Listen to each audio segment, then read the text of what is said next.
Assalamu alaikum. Question number 10. Sagir is not writing his books properly. Sagir is not writing his books properly.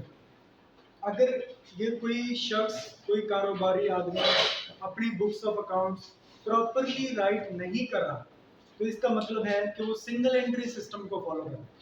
ठीक है. From the following information prepare a statement.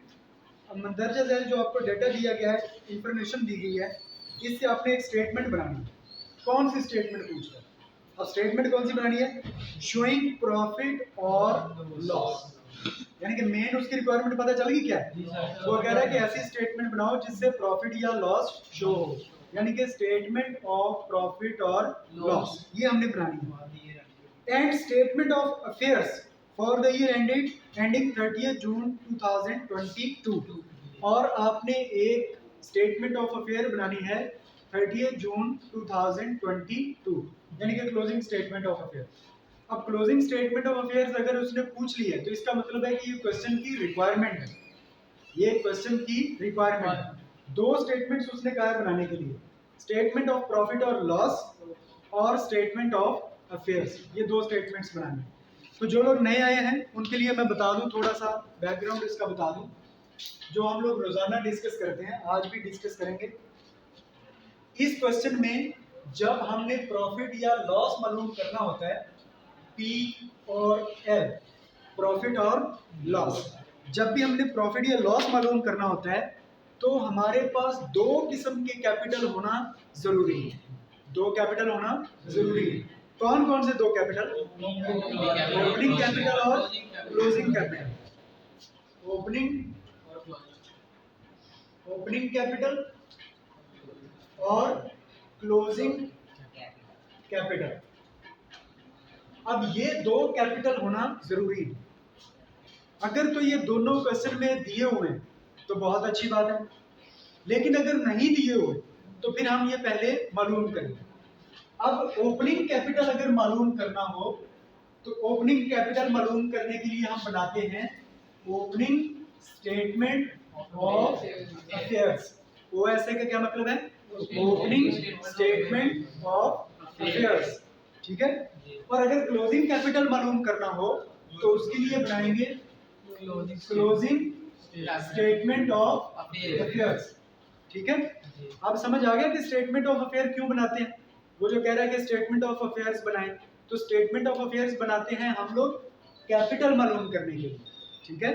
तो opening capital मालूम करना हो तो opening statement of affairs बनाएंगे. अगर closing capital मालूम करना हो तो क्लोजिंग स्टेटमेंट ऑफ अफेयर्स बनाएंगे. अब ये जो स्टेटमेंट ऑफ अफेयर्स है, अब इसमें क्या क्या चीजें आती हैं ये हमें पता होना चाहिए. तो इसमें हम क्या करेंगे, कैसे मालूम करेंगे? ओपनिंग स्टेटमेंट ऑफ अफेयर में दो चीजें होती हैं, एसेट्स माइनस लायबिलिटीज. हमने क्या करना है? Assets minus liabilities. कौन से एसेट्स? Opening assets. और कौन सी liabilities? Opening liabilities. Opening assets में से ओपनिंग लायबिलिटीज को हम माइनस करेंगे तो वो हमारे पास क्या आ जाएगा? Opening capital. बस, और कुछ भी नहीं, कोई इसमें रॉकेट साइंस नहीं. अब ये ओपनिंग जो हम वर्ड यूज कर रहे हैं इसका मतलब क्या है? ओपनिंग एसेट्स का क्या मतलब है? ओपनिंग एसेट्स कौन सी एसेट्स होंगे? वो एसेट्स जो साल के शुरू वाले होते हैं उनको क्या कहते हैं? Opening assets. और ओपनिंग लायबिलिटीज कौन सी होंगी? ऐसी लायबिलिटीज जो साल के शुरू में मौजूद है. समझ आ गई बात? अब आ जाए क्लोजिंग स्टेटमेंट ऑफ अफेयर बनाएंगे. इसमें भी हम क्या करेंगे? एसेट्स माइनस लायबिलिटीज, यही इसमें करेंगे. लेकिन यहां पर क्लोजिंग स्टेटमेंट ऑफ अफेयर बना रहे हैं तो एसेट्स कौन से लेंगे? क्लोजिंग. और लायबिलिटीज कौन सी लेंगे? क्लोजिंग. अब क्लोजिंग एसेट्स कौन से होंगे? क्लोजिंग एसेट्स जो साल के आखिर पे हमारे पास मौजूद है, और लायबिलिटीज जो साल के आखिर पे मौजूद है वो कहलाएंगी क्लोजिंग लायबिलिटीज. तो ओपनिंग एसेट्स जो साल के शुरू में होते हैं और ओपनिंग क्लोजिंग एसेट्स जो साल के एंड में होते हैं. ओपनिंग लायबिलिटीज जो साल के शुरू में है और क्लोजिंग लायबिलिटीज जो साल के एंड में है. बस, समझ आ गई बात? जी सर. अच्छा, यहां से हमें मिल जाएगा ओपनिंग कैपिटल और यहां से हमें मिल जाएगा क्लोजिंग कैपिटल। ओपनिंग कैपिटल और क्लोजिंग कैपिटल जब आपके पास निकल आएंगे तो हम क्या मालूम कर सकते हैं, प्रॉफिट और लॉस। समझ आ गई बात। अब हम लोग सबसे पहले क्या करेंगे, डाटा पढ़ेंगे और उसमें देखेंगे अगर तो ओपनिंग कैपिटल की वैल्यू दे दी जाए, अगर ओपनिंग कैपिटल की वैल्यू हमें क्वेश्चन में दे दी तो फिर हमें ओपनिंग स्टेटमेंट ऑफ अफेयर बनाने की जरूरत नहीं है, फिर हम नहीं बनाएंगे। अगर क्लोजिंग कैपिटल की वैल्यू दी हुई तो फिर हमें क्लोजिंग स्टेटमेंट ऑफ अफेयर बनाने की जरूरत नहीं।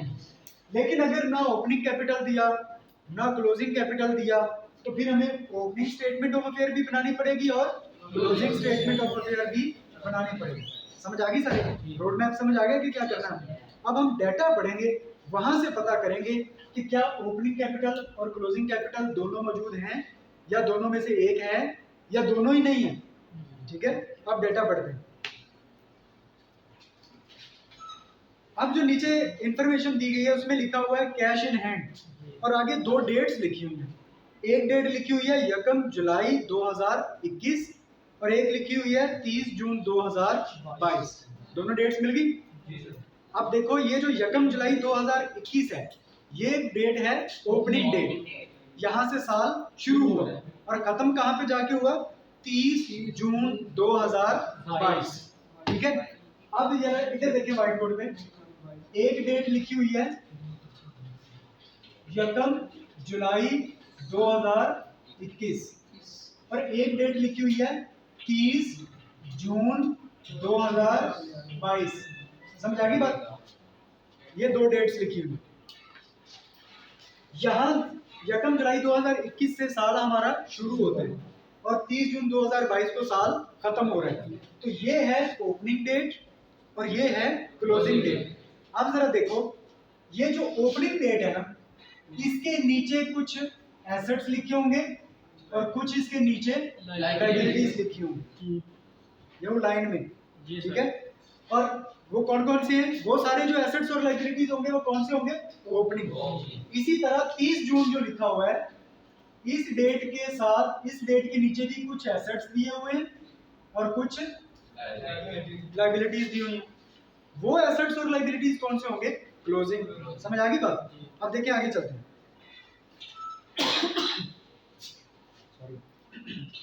अब देखिए पहले जो आइटम दी हुई है वो लिखी हुई है cash in hand. Cash in hand दिया हुआ है, इसके सामने देखें एक वैल्यू लिखी हुई है 1800 लिखी हुई है और दूसरी वैल्यू लिखी हुई है 3600 रुपए। 1800 कहाँ लिखा हुआ है, 1 जुलाई के नीचे, और 5600 कहाँ लिखा हुआ है, 30 जून के नीचे। यानी कि बुक्स आपके पास डिफरेंट हो सकती हैं, डिफरेंट बुक्स में इसकी वैल्यू डिफरेंट हो सकती है, लेकिन कम से कम ये तो आपको नजर आ ही रहा है कि कैश इन हैंड की एक वैल्यू 1 जुलाई के नीचे है और एक वैल्यू 30 जून के नीचे। समझ आ गई बात। अब देखो जो 1 जुलाई के नीचे है कैश इन हैंड बेसिकली क्या होता है, एसेट होता है कि लायबिलिटी होती है, एसेट है ना। तो एसेट की वैल्यू 1 जुलाई के नीचे भी दी हुई है और एसेट की वैल्यू 30 जून के नीचे भी दी हुई है, ऐसा ही है।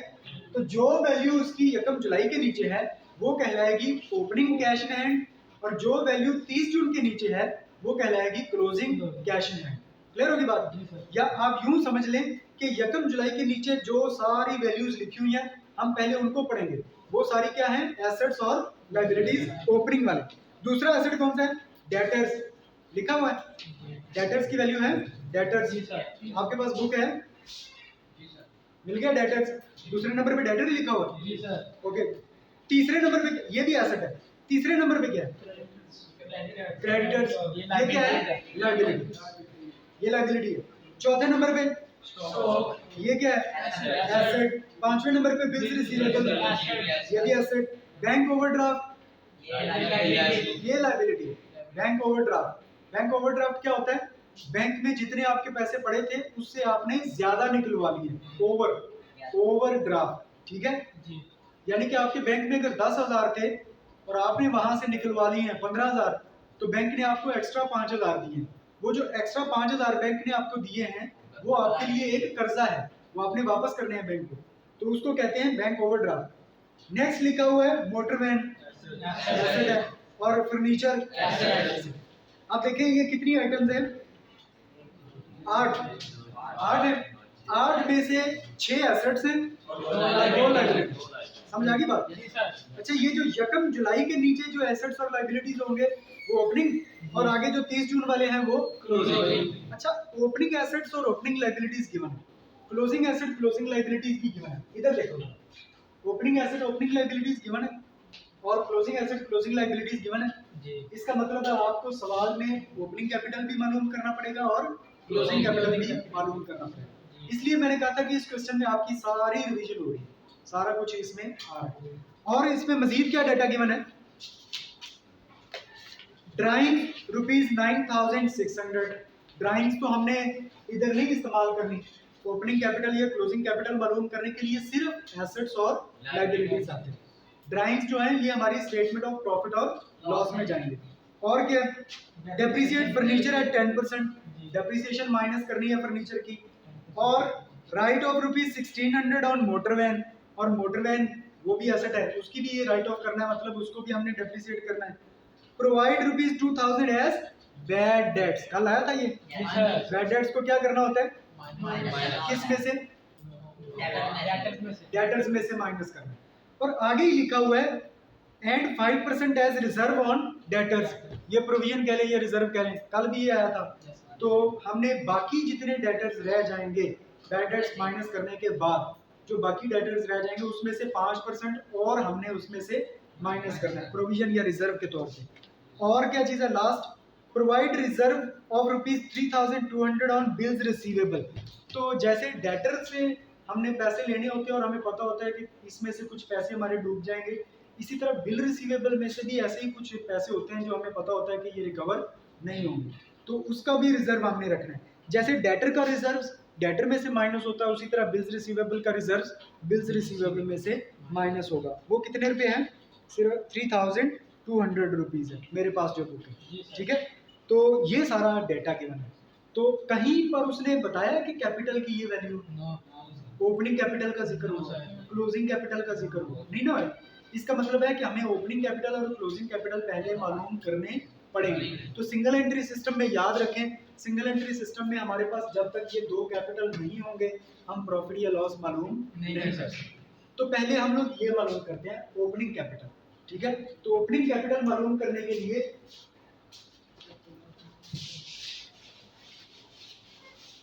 स्टेटमेंट ऑफ प्रॉफिट और लॉस स्टेटमेंट ऑफ अफेयर्स बनाएंगे। तो स्टेटमेंट ऑफ अफेयर्स बनाने के लिए सबसे पहले हम लोग लिखेंगे बिजनेसमैन का नेम। आज के सवाल में क्वेश्चन में बताया हुआ था सगीर,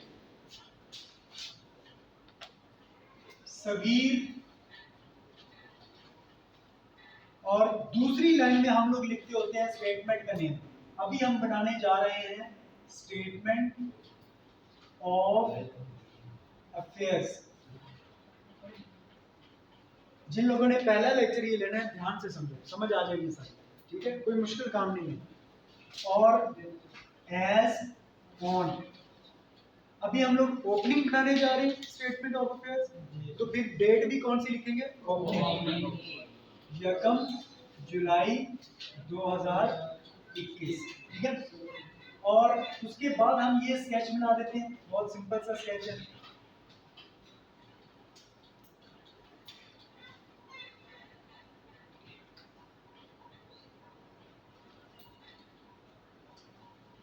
इस साइड पे हम लोग लिख लेंगे एसेट्स और यहां पर लिख लेंगे लायबिलिटीज प्लस कैपिटल। अमाउंट यहां पर लिखेंगे और साथ उसके रुपीस लिख लेंगे, यहां पर भी अमाउंट और उसके साथ रुपीस मेंशन कर देंगे। देखिए हमने स्टेटमेंट ऑफ अफेयर में सिर्फ एसेट्स में से लायबिलिटीज को माइनस करना होता है और कुछ भी नहीं करना, इसलिए मैंने कहा बहुत सिंपल है, ठीक है। अब यहाँ पर हम लोग एसेट्स लिखते जाएंगे, यहाँ पर लायबिलिटीज लिख लेंगे, एसेट्स में से लायबिलिटीज को हम लोग माइनस कर देंगे, बस और कोई रॉकेट साइंस नहीं है इसमें जी। तो ये जो आपको यकम जुलाई वाली चीजें दी गई हैं ये लिखते जाएंगे, ये आपको नजर आ रही है जी सर, यकम जुलाई के नीचे, ठीक है, ये वाले सिर्फ यकम जुलाई वाले। ऊपर चूंकि डेट हमने यकम जुलाई लिख दी है तो यहाँ पर एसेट्स और लायबिलिटीज कौन से आएंगे? यकम जुलाई, बस सिंपल। सबसे पहले कौन सा है? Cash in hand, cash in hand कितना है 1800। नेक्स्ट डेटर्स है, डेटर्स कितनी वैल्यू है 45,600। अच्छा इसमें से हमने वो माइनस नहीं करना होगा जी सर, लेकिन वो हमने ओपनिंग स्टेटमेंट ऑफ अफेयर में नहीं करना। याद रखें जितनी भी चीजें हमने प्लस माइनस करनी है वो हमने क्लोजिंग स्टेटमेंट ऑफ अफेयर में जाके करनी है। ओपनिंग स्टेटमेंट ऑफ अफेयर में सीधी सीधी ये जो वैल्यूज दी गई हैं बस यही पुट करनी होती हैं, इसमें कुछ भी माइनस प्लस नहीं करना। ठीक है, लो जी। नेक्स्ट डेटर्स हो गए। क्रेडिटर्स वो लाइबिलिटी वो लायबिलिटी साइड पे आ गए। ठीक है, यहाँ पर लिखेंगे क्रेडिटर्स। क्रेडिटर्स की वैल्यू दी गई है 62,400। ओके, स्टॉक एसेट्स में आएगा, स्टॉक की वैल्यू है 66,800। Calculators. Number next bills receivable. Bills receivable value है 61,000। ठीक है, अच्छा यहाँ पर बिल्स रिसीवेबल का भी रिजर्व दिया हुआ था, माइनस करना है लेकिन क्लोजिंग स्टेटमेंट में जाके करेंगे, ओपनिंग में नहीं करेंगे। Bank overdraft, bank overdraft, bank overdraft की वैल्यू है 81,600। उसके बाद है मोटर वैन एसेट्स में आएगी, मोटर वैन 8400। नेक्स्ट है फर्नीचर एसेट्स में आएगा, फर्नीचर की वैल्यू है 6,800।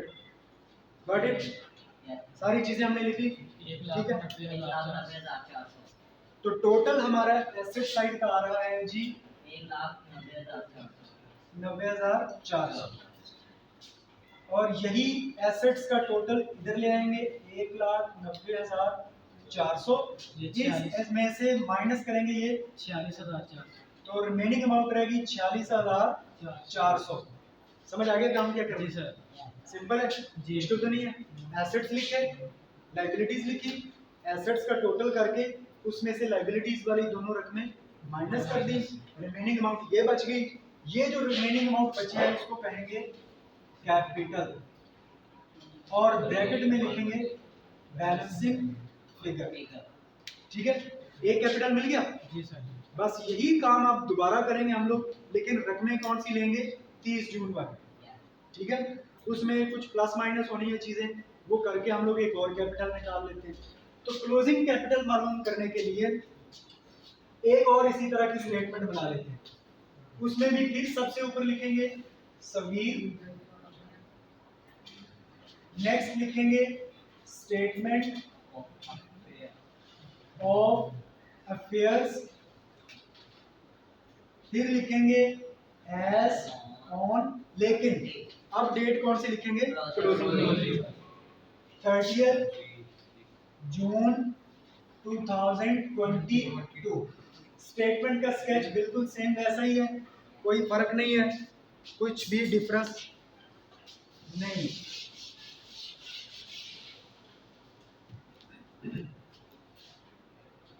वैसा ही हमने स्केच बना लिया, लेकिन मैंने थोड़ा सा स्केच बड़ा बनाया है।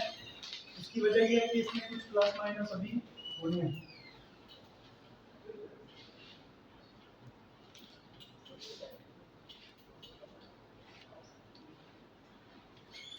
ओके, ये एसेट्स आ गए, यहां पर लायबिलिटीज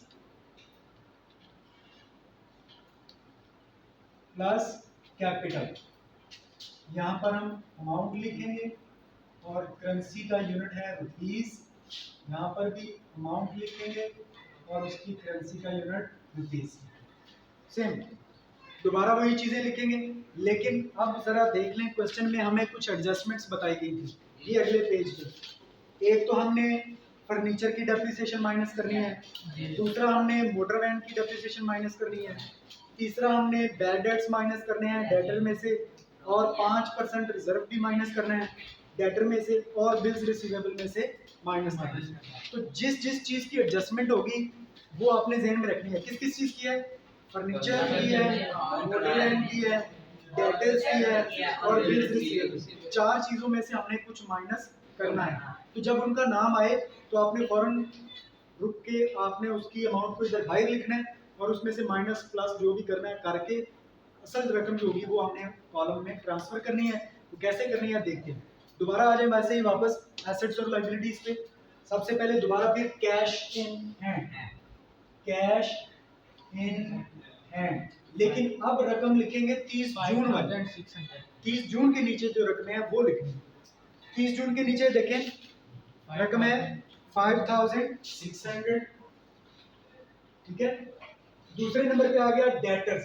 डेटर्स का जैसे ही मैंने बोला आपको फौरन ज़हन में आ जाना चाहिए कि इसकी एडजस्टमेंट थी, इसमें कुछ माइनस करना है, इसलिए इसकी रकम कितनी है 42,800।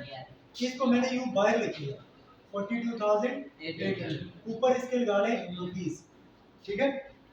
इसमें से लेस करेंगे। अभी वो जो एडजस्टमेंट में जाके देखें तो उसने लिखा था प्रोवाइड ₹2000 एज बैड डेट्स।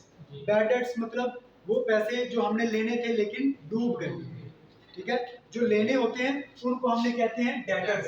हमने डेटर हमारे कितने थे 42,800, यानी कि हमने लोगों से पैसे लेने थे 42,800, लेकिन ये एडजस्टमेंट हमें बता रही है कि 2,000 रुपए बैड डेट्स हो गए, मतलब डूब गए, अब वो मिलने नहीं। तो हम उसको इसमें से माइनस ही करेंगे ना, कि 42,800 लेने हैं तो 2,000 तो गया, तो बाकी कितना रह गया 40,800, तो 2,000 माइनस ही हुआ ना, प्लस थोड़ी हुआ है। तो यहाँ पर इसलिए मैंने लिखा लेस और इधर लिखेंगे बैड डेट्स। बैड डेट्स कितने हैं 2,000, बाकी कितने रह गए 40,800, ठीक है। लेकिन अभी वो एडजस्टमेंट खत्म नहीं हुई, उसके आगे लिखा हुआ है 5% एज रिजर्व ऑन डेटर्स। वो कह रहा है कि 5% और इसमें से रिजर्व के तौर पे निकाल लो, क्योंकि आगे और भी अभी डूबने हैं पैसे, ठीक है। तो इसलिए वो भी इसमें से निकाल लो। तो यहां से हम करेंगे लेस रिजर्व। रिजर्व कितना रिजर्व बनेगा 5%। अब 5% किसका लेंगे, इसी 40,800, 40,800 मल्टीप्लाइड बाय 5 डिवाइडेड बाय 100, 2040। ये भी माइनस कर दें, बाकी रह गया 38,760 रुपीज। ये हमारे नेट डेटर्स हैं।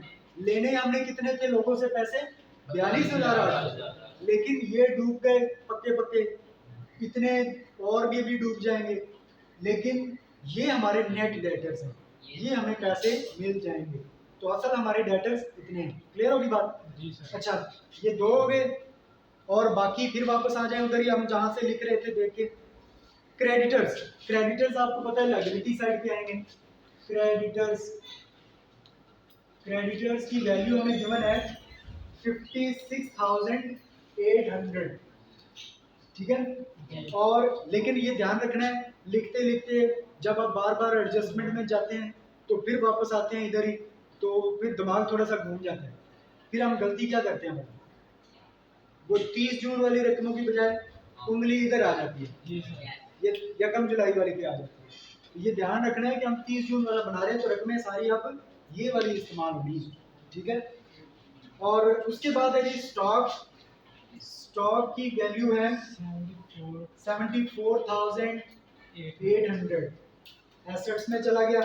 बिल्स रिसीवेबल जैसे ही मैंने लिखा फौरन दिमाग खटक जाना चाहिए कि इसकी एक एडजस्टमेंट थी बिल्स रिसीवेबल की, इसलिए इसकी वैल्यू है जो भी है वो हम बाहर लिखेंगे 57,600, ये मैंने इधर बाहर लिख लिया, ठीक है। अब मैं जाके एडजस्टमेंट में देखता हूँ कि इसका एडजस्टमेंट क्या था। वो लास्ट लाइन में देखें तो लिखा हुआ है प्रोवाइड रिजर्व, फिर रिजर्व क्रिएट करना है ऑफ ₹3,200 ऑन बिल्स रिसीवेबल, आखिरी लाइन में लिखा। ये देखो जैसे यहाँ पर हमने रिजर्व रखा था, डेटर्स भी हमने लोगों से पैसे लेने हैं और बिल्स रिसीवेबल का मतलब है हमने लोगों से पैसे लेने हैं। समझ आ गई बात? दोनों ही पैसे लेने हैं। रिजर्व ऑन डेटर का मतलब है कि कुछ इतने डेटर्स हमारे रिकवर हो सकता है ना हो, इतने पैसे हो सकते हैं वापस ना मिले, उसके लिए हम रिजर्व रखें। तो रिजर्व ऑन बिल रिसीवेबल का भी यही मतलब है कि बिल्स रिसीवेबल जो हमने लोगों से पैसे बिल्स के लेने हैं हो सकता है उसमें से भी कुछ पैसे ना मिले। तो हमारा पास्ट एक्सपीरियंस ये कहता है कि 3200 है, जी 3200 हमें इस पे भी रिजर्व क्रिएट करना पड़ेगा। लेस रिजर्व, रिजर्व कितना है 3200, तो 57,600 में से 3200 माइनस करें 54,400 54,400। ये पैसे जो हैं बिल्स के, ये हमें रिकवर हो जाएंगे, लेकिन इतने पैसों का हमें रिकवर होने का डाउट है, वो हमें रिकवर हो सकता है ना हो। क्लियर होगी बात? ये रिजर्व हमने रखी है। दोबारा वापस आ जाएं, bank overdraft bank overdraft 78,400। Bank overdraft को BOD भी लिख सकते हैं, बैंक ओवरड्राफ्ट। तो 70 कितना था 78,400 लाइबिलिटीज में आ गया। जी सर। उसके बाद है मोटर वैन। मोटर वैन की भी ऐसा मोटर वैन एसेट है, इसकी एक डेप्रिसिएशन थी।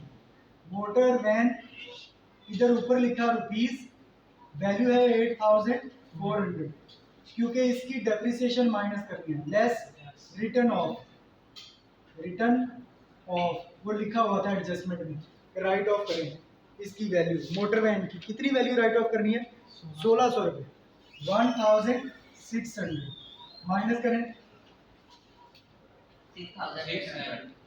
6,800, ये बाकी रहेगी। लास्ट आइटम रहेगी फर्नीचर। फर्नीचर की भी डेप्रिसिएशन थी, तो मैंने यहाँ पर लिखा फर्नीचर 6,400 है वैल्यू, 6,800 6,800 है। ओके, इसकी भी डेप्रिसिएशन थी, कितने परसेंट है 10%। 10% है, तो लेस कर दें डेप्रिसिएशन 6,800 मल्टीप्लाइड बाय 10/100, ये हो गया 680। 680 माइनस कर दें 6,120। बाकी रह गया 6,120। सारे एसेट्स हो गए, सारी लाइबिलिटीज भी हो गई। सिर्फ काम क्या करना है आप, एसेट्स में से लाइबिलिटीज को माइनस करें, बस, और कुछ भी नहीं। तो ये एसेट साइड का टोटल कर लें।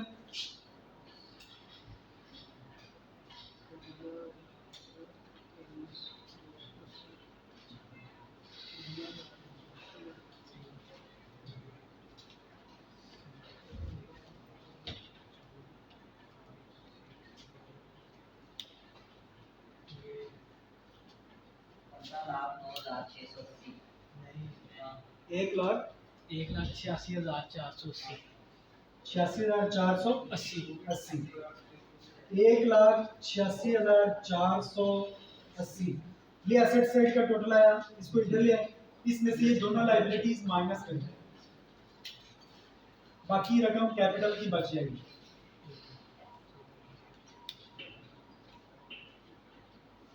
ये 58 जी 51 51 280 280 जी 51,282 जी ठीक है। अच्छा, ये काम यहाँ तक थोड़ा सा कह लें कि ये चीज़ें जो हैं ये थोड़ी सी टेक्निकल होती हैं। आप यूँ समझ लें कि इसमें माइनस ही मोस्टली चीज़ें होती हैं। डेप्रिसिएशन भी माइनस है, डेटर का रिजर्व भी माइनस है, जिस चीज़ का रिजर्व वो माइनस ही होता है, ठीक है। अच्छा, ये कैलकुलेशन करने के बाद ये कैपिटल आ गया, एक ये कैपिटल आ गया। ये कैपिटल की डेट है 1 जुलाई, ये कैपिटल की डेट है 30 जुलाई। ये ओपनिंग कैपिटल हो गया और ये क्लोजिंग कैपिटल। बस एसेट्स में से हमने लायबिलिटीज को माइनस किया है और कुछ भी नहीं, ठीक है। अब ये दो कैपिटल आ चुके हैं, अब हम इसका प्रॉफिट या लॉस मालूम कर सकते हैं। तो कैमरा इधर देखिए।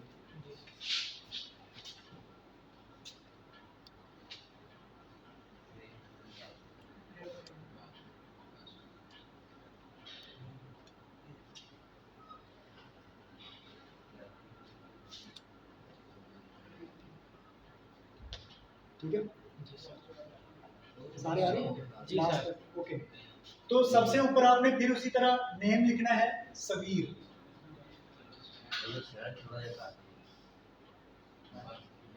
सेकंड लाइन में लिखना है स्टेटमेंट ऑफ प्रॉफिट और लॉस और लॉस। अब देखें पैटर्न सेम चल रहे हैं, सबसे ऊपर नेम आता है, दूसरी लाइन में हम लोग स्टेटमेंट का नाम लिखते हैं, जो भी स्टेटमेंट हम बना रहे हैं। अब हम लोग चूंकि बनाने जा रहे हैं स्टेटमेंट ऑफ प्रॉफिट और लॉस, तो हम लोग उस स्टेटमेंट का नाम लिखेंगे।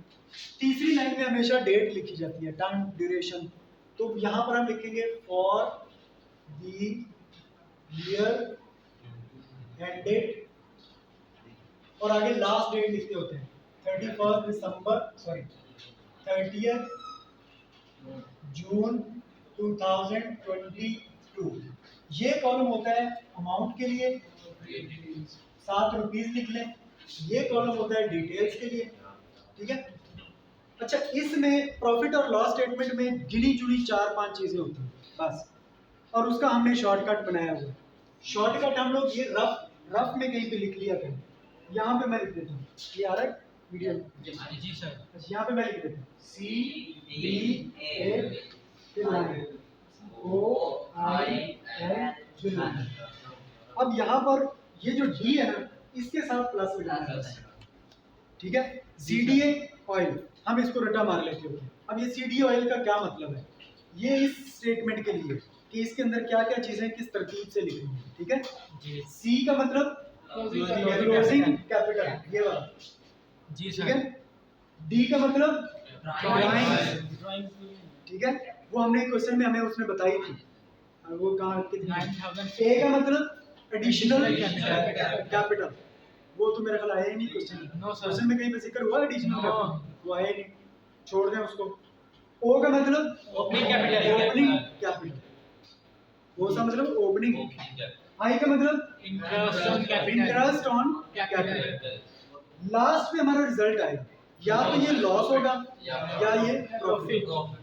हमने चूंकि वर्ड ऑयल बनाने के लिए इसको L लिख दिया है, यानी कि loss, L stands for loss, लेकिन हो सकता है प्रॉफिट हो, ठीक है। इसका मतलब टोटल कितनी चीजें होंगी, closing capital 1, drawing 2, additional capital 3, opening capital 4, interest on capital 5, बस। और छठे नंबर पे तो रिजल्ट आ गया, जी। ठीक है। यहाँ पर ये जो D के साथ प्लस लगा हुआ है, इसका मतलब क्या है, ड्राइंग्स को प्लस करना है, बाकी सारी चीजें माइनस माइनस माइनस होंगी। समझ आ गई बात। अब चलें इसको यहाँ पर इम्प्लीमेंट करें। सबसे पहले क्या, सी का मतलब है क्लोजिंग, तो यहाँ पर हमने लिखा क्लोजिंग कैपिटल। क्लोजिंग कैपिटल की वैल्यू हमने यहाँ पे निकाली हुई है, ये 51,280। सी हो गया। नेक्स्ट किसकी बारी है, ड्राइंग। इसको हमने क्या करना है, प्लस। यहाँ पर नीचे लिखते हैं ऐड ड्राइंग्स। ड्राइंग्स की वैल्यू हमें उसने क्वेश्चन में बताई हुई थी, अगर अगले पेज पे देखें सबसे पहली चीज ड्राइंग्स 9600 लिखा हुआ है, जी सर। 9600 ये हमने जमा कर दिया, 60,880। 60,880 रुपये हो गए। दो चीजें हो गई। तीसरे नंबर पे आओ, तीसरे नंबर पे ए का मतलब एडिशनल, ए का मतलब एडिशनल कैपिटल, लेकिन वो तो है ही नहीं क्वेश्चन, तो छोड़ दें उसको, ये रिजल्ट ठीक आ है। गया। अब इसके आगे लाइन लगी हुई है, रिजल्ट। लाइन लगी हुई है मतलब आधी स्टेटमेंट हो गई। जब आधी स्टेटमेंट हो गई तो ये जो रिजल्ट आ गया है 60,880 रुपये, इसको हम कहते हैं Adjusted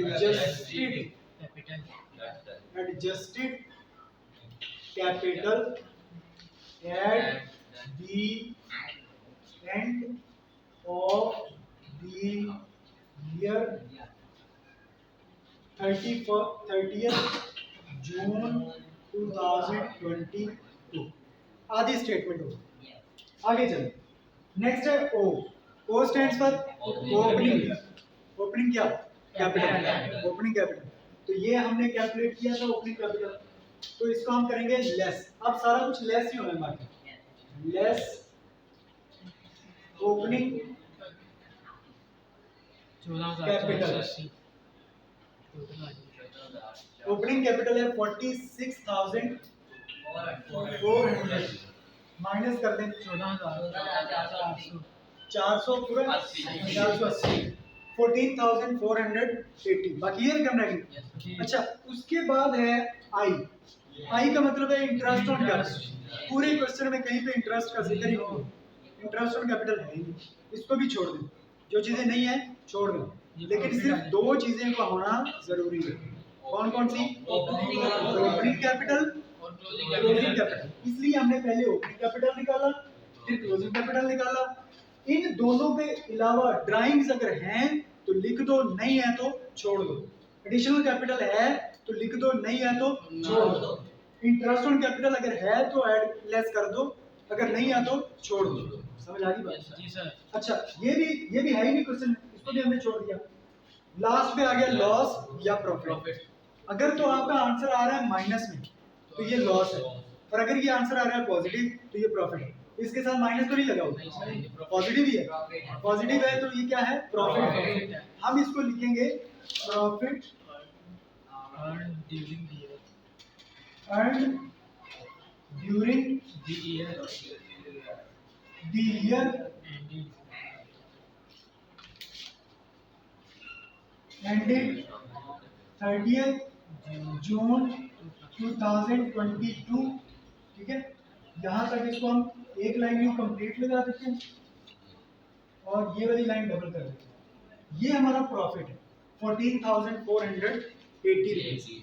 इस काम को करने के लिए हमें ये दो स्टेटमेंट्स बनानी पड़ती हैं। जी। इसलिए जब आप सिंगल एंट्री का सवाल हल करने बैठे पेपर में, पहले सवाल पूरा पढ़े, और अगर देखें कि दोनों ही कैपिटल मिसिंग है तो पहले ये दोनों बना लें। ओपनिंग स्टेटमेंट ऑफ अफेयर बनाएं, क्लोजिंग स्टेटमेंट ऑफ अफेयर्स बनाएं, दोनों कैपिटल निकाल लें, फिर ये स्टेटमेंट शुरू कर दें प्रॉफिट और लॉस वाली।